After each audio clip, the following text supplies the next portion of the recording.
you're going back to reality, like you're going back to the hustle and bustle, you're going back to work, no life or balance. Hey guys, welcome back to my channel. If you are new here, my name is Francine, and here on this channel I do all things travel and lifestyle.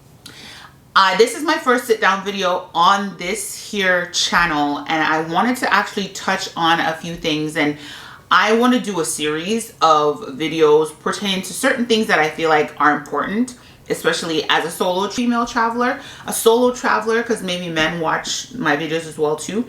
But I'm more so creating content for females because traveling solo as a female has its challenges. So because I don't want to make these videos long, I really want to create content that is edifying and also inspiring. If you guys know me, you know that I don't create content just because. I want to always add value in everything that I do. So today I'm going to talk about loneliness as a solo female traveler. It's funny because generally when I take trips, I'm either staying, most of the times I'm staying in a resort. My first ever solo trip was when I went to Punta Cana in January of this year. And I know a lot of people come on here and they've traveled the world. They are world travelers and they know the globe like the back of their hands, and that's cool. I'm speaking from my experience, and yes, I'm early in the game of solo traveling, but I mean, loneliness is loneliness, and I feel like I'm able to share my experience with you. So that's what I'm doing. If you find it valuable, please don't forget to subscribe. Don't forget to like, comment, and share this video if you care. I would appreciate it so much. Or you let the algorithm know that content like this is really, really good, and it helps to build this new budding channel. So I appreciate it and thank you in advance. So I have my notes here beside me because I can blab and I don't want to do that, so I want to stay on topic. So dealing with loneliness as a solo traveler, but here from the standpoint of dealing with loneliness as a solo female traveler. Solo traveling comes with its share of loneliness. Likewise, at the same time, comes with the opportunity of self-discovery and personal growth. And I just want to touch on that today. And so speaking on my last trip, I find that staying on a resort, there's a different experience when you stay on a resort and stay in an Airbnb. And I did both. I did my first solo trip in January of 2024, and I did my next trip in April of 2024. In January, I stayed in a resort. In April, I stayed at an Airbnb. Two different experiences. Very different. And I'm not going to touch on that in this video. And what I will say is, staying at a resort, you find that you don't have to be as creative. You don't have to be as vigilant. And there are more things for you to do, especially if the resort has entertainment. You know, there's food at your disposal because it's an all-inclusive. You don't have to cook for yourself. You can go to the beach that's connected to the resort. You can do whatever games they have. Like if they have entertainment at night, you know, the pool, you see more people, and people are more inclined to kind of engage with you, especially if there are other solo travelers there too. A lot of times the resort I stayed at in January is very much a couple's resort. I don't care what anyone says. Serenade, all suites. This is the adult side. Very much giving couples resort. If you want a couples resort in Punta Cana, Serenade, all suites. It's a beautiful resort. The rooms are beautiful, but very much couple vibes. I thought I was like the only single person, and I felt kind of left out, and it's more so for the mature crowd too. So bear that in mind.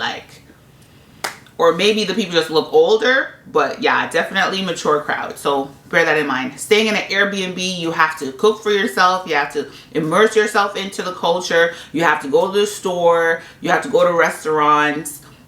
It may be hard to make friends. You have to be more vigilant because it's a totally different experience. But there is a sense of loneliness for me. When I was traveling to Saint Martin, when I went for my birthday in August, I'm a homebody. And sometimes I just want to be home and don't want to do anything. And there were moments where I just was laying there and I was just like, oh my God, I just wish someone was here with me that I could talk to, play games with, whatever, you know. Sometimes I'll call my daughter and we'll have a conversation, but when she's not on the phone, you know, sometimes I'm like, man, like, I'm really lonely. I wish I was on a vacation or something. So here's some tips that I have when you are feeling a sense of loneliness. And I find that this has helped me and hopefully can help you. Okay. So number one, embrace the alone time. Take that time to self-discover. Get to know yourself. I mean, people are like, well, I know myself. There's always opportunity to know yourself. So you can journal, you can read your favorite book, you can binge watch Netflix. People think that just because you're traveling, you have to be doing excursions and doing this and that all the time. Like, when I'm traveling, sometimes I just want to just chill and have like a chill day. So take that time to journal, take that time to read the Word of God. As a Christian woman, yeah, I'm not walking with my big Bible, but you best believe I'm reading the Bible app. Take some time to read your devotional, which I bring with me. Maybe write, read, like sit outside on like wherever you may be. Go for a walk.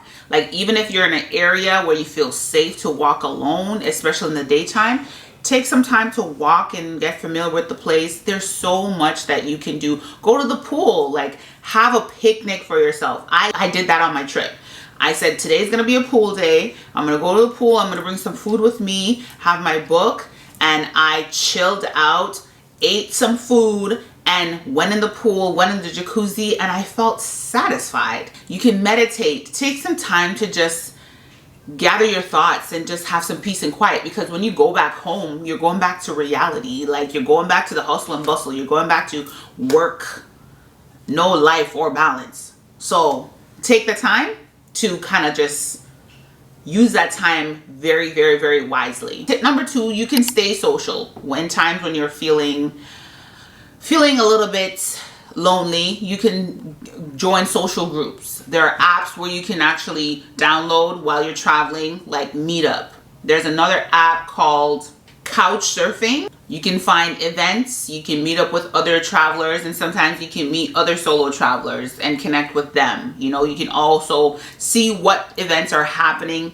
where you're staying. Go on excursions. You meet people on excursions. I met a person on every excursion I went on in St. Bart's, Anguilla. I met somebody. Sometimes I met multiple people that I've stayed connected with to this day. So don't just stay by yourself. Book tours, or if you don't want to stay in a hotel or you don't want to stay in an Airbnb, you can book hostels if you're that person. I'm not a hostel type of person. I kind of like my own space. You can just look for what's going on in the area and connect with other travelers like that. Facebook groups. Facebook groups are really good for that. People who are traveling. Sometimes people are looking for a travel buddy, and you can connect with people. And tip number three would be staying connected. Stay connected with family. Like me, I call my daughter every day, sometimes multiple times a day. My daughter is my best friend. If you have a person back home, family, friends, just because you're on vacation doesn't mean that you cannot connect with them. You can reach out to them, you can call them, you can have FaceTime. I didn't have anyone to sing me happy birthday on my birthday. I called my daughter on FaceTime and my mom, they sang me happy birthday, and I felt fulfilled. I felt loved in that moment, and I felt special. So take full opportunity of video calling. Always use Wi-Fi. Hopefully where you're staying there's Wi-Fi. You can use WhatsApp. You can use whatever method of video messaging that's available to you. Utilize that. Stay connected with your loved ones, and hopefully that feeling of loneliness goes away. Tip number four will be kind to yourself. If you're feeling lonely, don't be too hard on yourself. It's normal to miss home. It's normal to miss your loved ones. It's normal to miss your friends. It's normal to miss your normal life. But in that moment, remember why you actually decided to take the solo trip. Remember why you decided that you wanted to go on this trip alone. Focus on the positives of the solo trip. If you keep an open mind and you're a people person, or you appear to be friendly, people will approach you and people will talk to you. You know, and in that moment, like, you'll forget about the fact that I'm here alone. You'll forget about that sense of loneliness because you have human interaction and someone to actually talk to. So those are some of just the tips that I have for dealing with loneliness when you are solo traveling. If you can think of any other tips that I haven't mentioned, please put it in the comments section below. I would appreciate the interaction with that.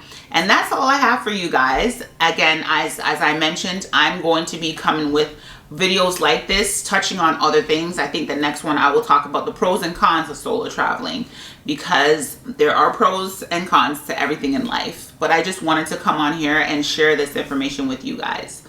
If you haven't already done so, please do not forget to subscribe. Please like this video. Please hit the like button and leave me a comment, okay? And do share this video if you care. Until next time, take care and happy traveling. Bye.